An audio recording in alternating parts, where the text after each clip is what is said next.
Okay, so I know what you're thinking, that, typical English teacher hasn't prepared his lesson and he's just handing out a crossword to the class. Well, no, you're wrong.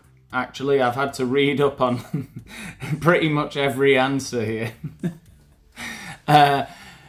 It's a crossword, but it's from The Guardian. And we all know that only really clever people read The Guardian. And I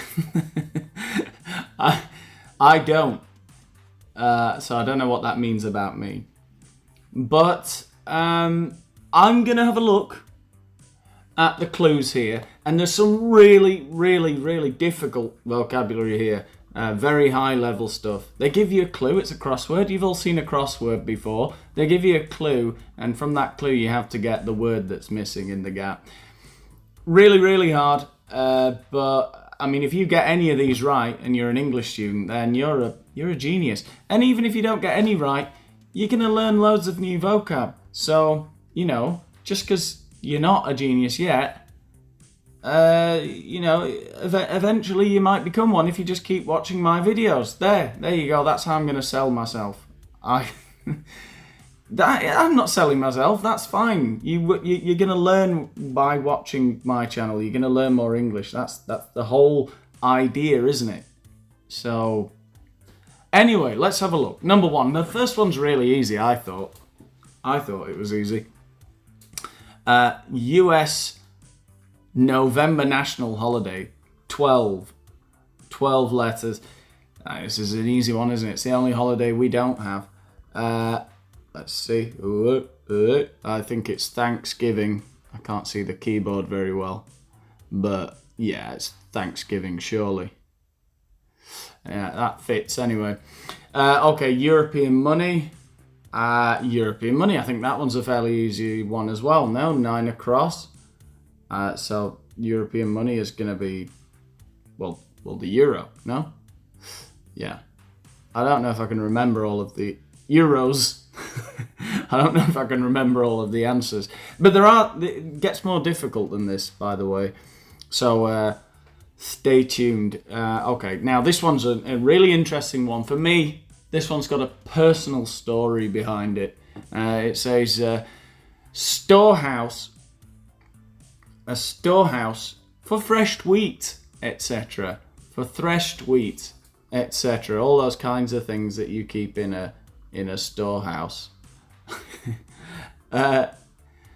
Actually, yeah, where I live in Asturias in the north of Spain, and it's there's a lot of these around. They call them horreos, and they're these raised houses. And I didn't even know what to call them in my own language, to be honest.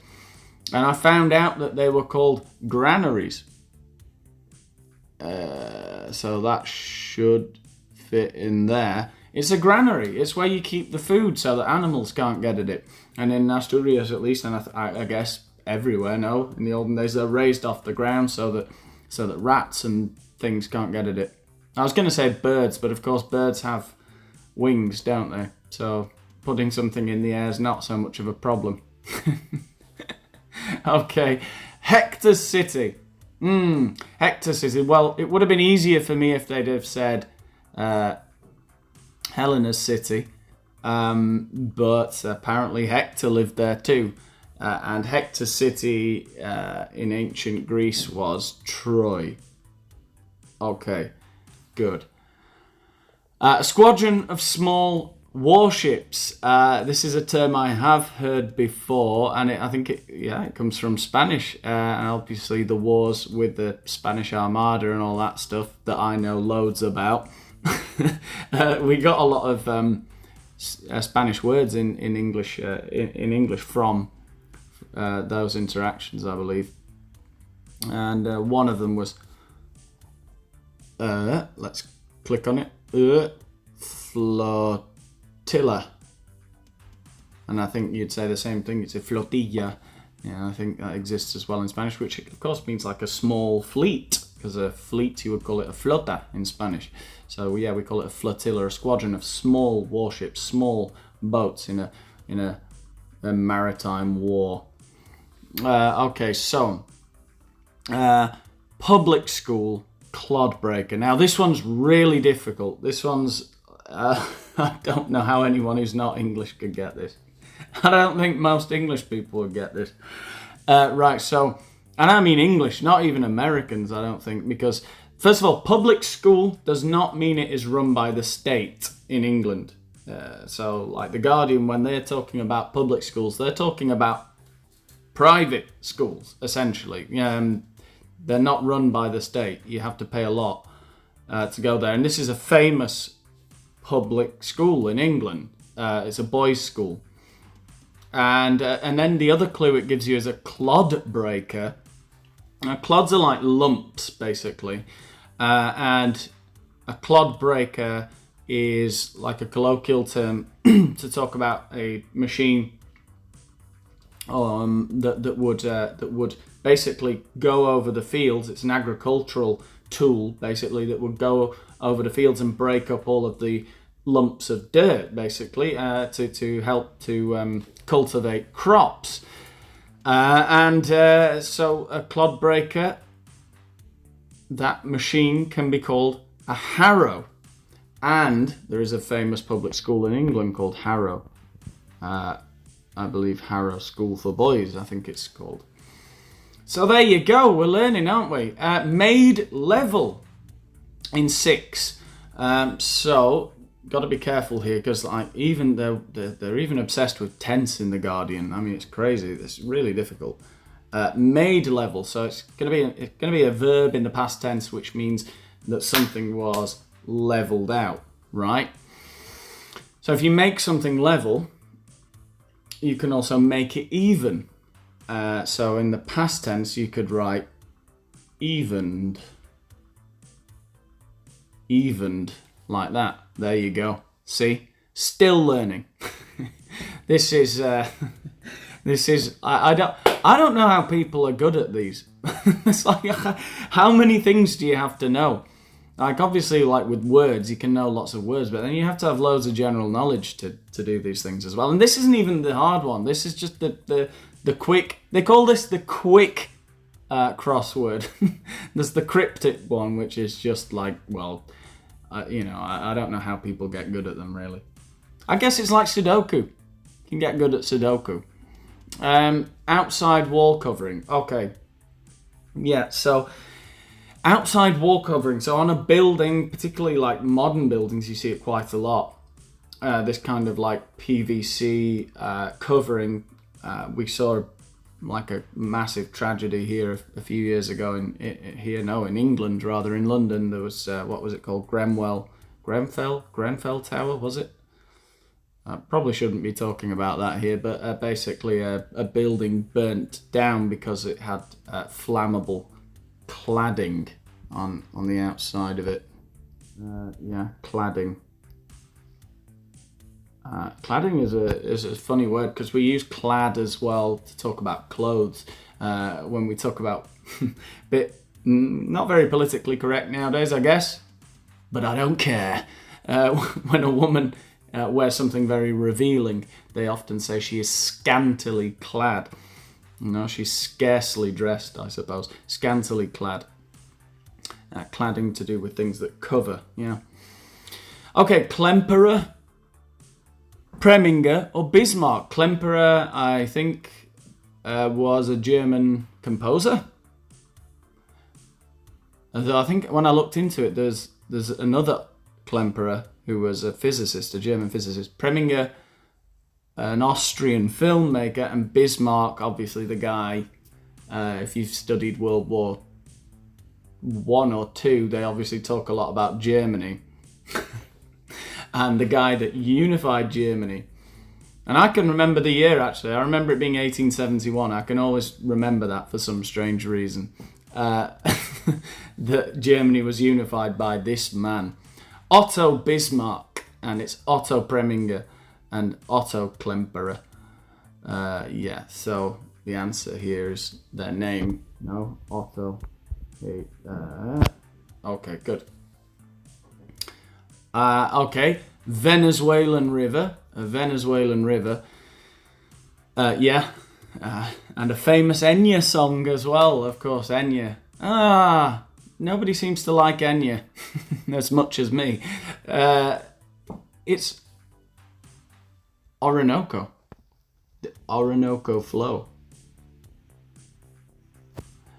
23. Afghan capital. Well, you either know your capitals or you don't, and I do.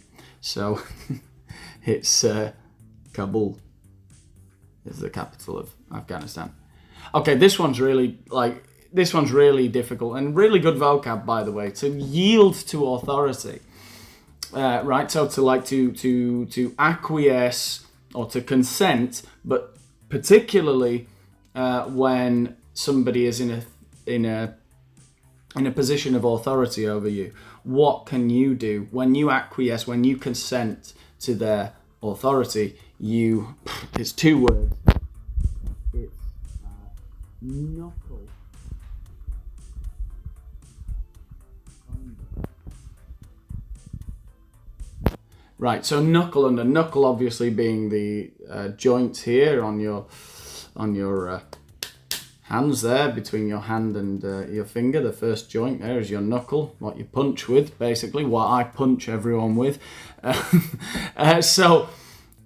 You knuckle under. And I think looking at the etymology of it, as I did like 5 minutes before the class, is that the idea is that you sort of give a reverence, such a low bow to a person, because they are an authority figure, that your knuckles touch the floor. I often thought as well, of course, of like chimpanzees and other apes, how they sort of walk on their knuckles. So it's kind of like to show like you're inferior or something. But yeah, I think it comes from that bowing so low, your knuckles touch the floor, that you know. Something like that. Yeah, yield to authority. Okay, we're going to have a look at the down ones now, because we've done with the across. That was easy. Secretly shelter. Secretly shelter, and 2 down to secretly shelter, and it begins with H. We can see an R, we can see an O, and another R. So this word, to secretly shelter, is to harbour. Oh God. I can't see. To harbour. Oh no, what did I do there? Go back. Where's the R? There we go. To harbour. Now you might know of harbour in terms of like boating. A boat pulls into a harbour. That's where it docks. That's where it moors or whatever. Where a boat lands or alights, or I don't know what the word is exactly, but anyway. Also, when you secretly shelter something, particularly in a figurative way, when you hide, particularly a way of thinking, people say that he harbours prejudiced thoughts. For example, he harbours ambition. He harbours a desire to overthrow the king or something like that. It's kind of like this idea that you have a feeling inside of you that you don't want anyone to see, and you harbour it, you keep it for yourself. You shelter it, you give it refuge within yourself, something like that. Okay, so secretly shelter, to harbour. Okay, Anglo-Welsh dandy. An Anglo-Welsh dandy, so a dandy who was part English, part Welsh, apparently. And an American poet. And the word is 3 down here, N, and it has an S. Well, it's Nash, because we're referring to the dandy is an Englishman, Beau dandy, Anglo-Welsh dandy, a leader of fashion, was a dandy, and he held parties in Bath, apparently a very, very fashionable man.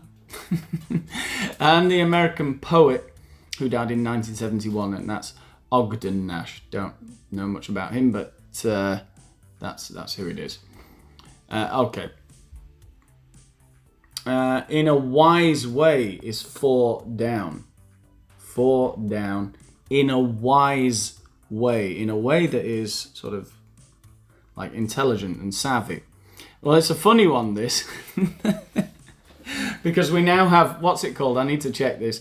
We now have in England the Scientific Advisory Group for Emergencies, or also known as SAGE. And SAGE means to be wise, to be savvy kind of thing, to be able to give good advice. So if you do something in a wise way, you do it wisely, or you do it sagely, as it says here. Sagely, I don't know if you can see that properly. There you go, sagely.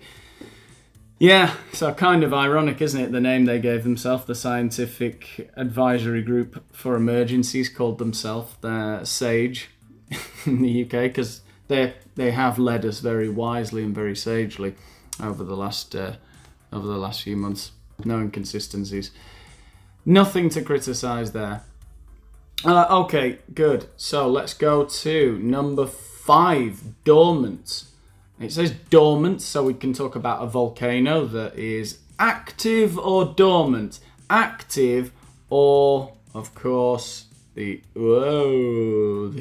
opposite, which is, oh my god, what did I do here? I can't see anything.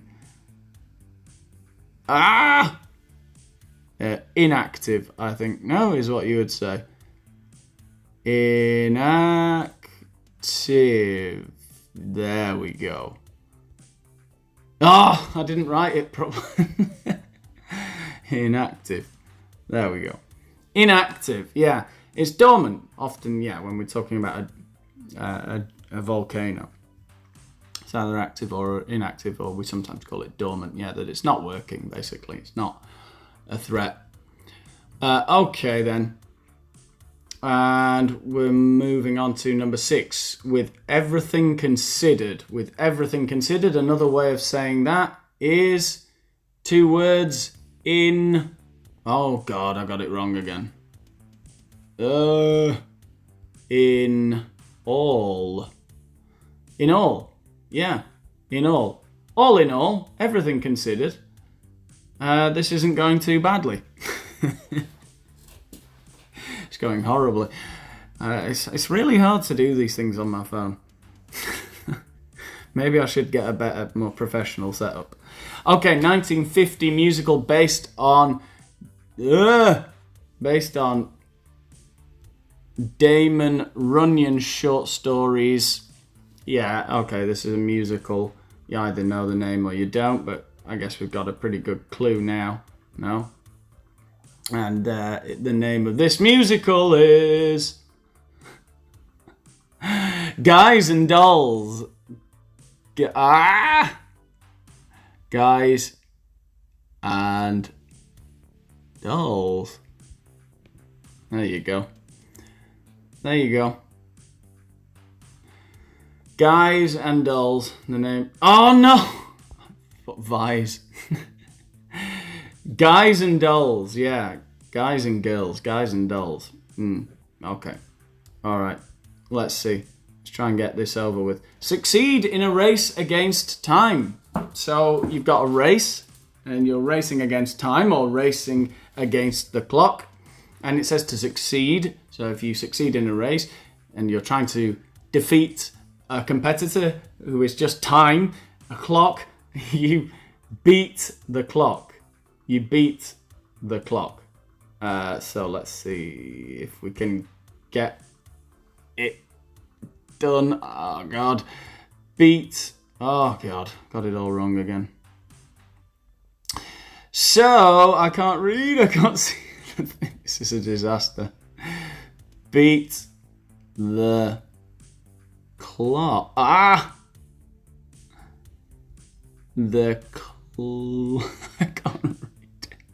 I can't see anything. I can't see anything properly. Beat the CLOCK. I did it. Beat the clock. Okay. We've got a couple more. Let's see. Okay, 40 winks. 40 winks means to sleep. And this is a function you'll see on alarm clocks a lot. You're waking up. You'll see it in films all the time. And someone very cliched. They wake up, can't wake up, oh, it's too early. And they hit the, what button do they hit? They hit the snooze button. Oh boy, you're not going to get up in time. Zoink. Okay.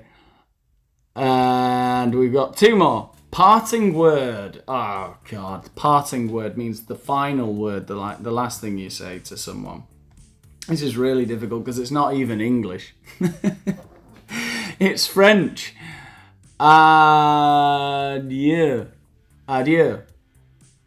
Yeah, adieu. The final word, the parting word, the thing that you say before you go. Yeah. Okay, and the last one. Analogous. Analogous, which means similar to, I believe. And we have a word in English that you either know or you don't. It means that you have kind of like the same opinions as each other. You're similar to each other in some way. We are akin. There we go, akin. Look at all those words that you've learned today. And I put lots of lovely memes in the video, I think, in post. Obviously, I'm not seeing them now, but I'm imagining them. I bet they were really funny. I bet you had a great time and you learnt a lot. Thanks. I mean, you're welcome. I guess we're done. We're finished. We're finished for today. Goodbye.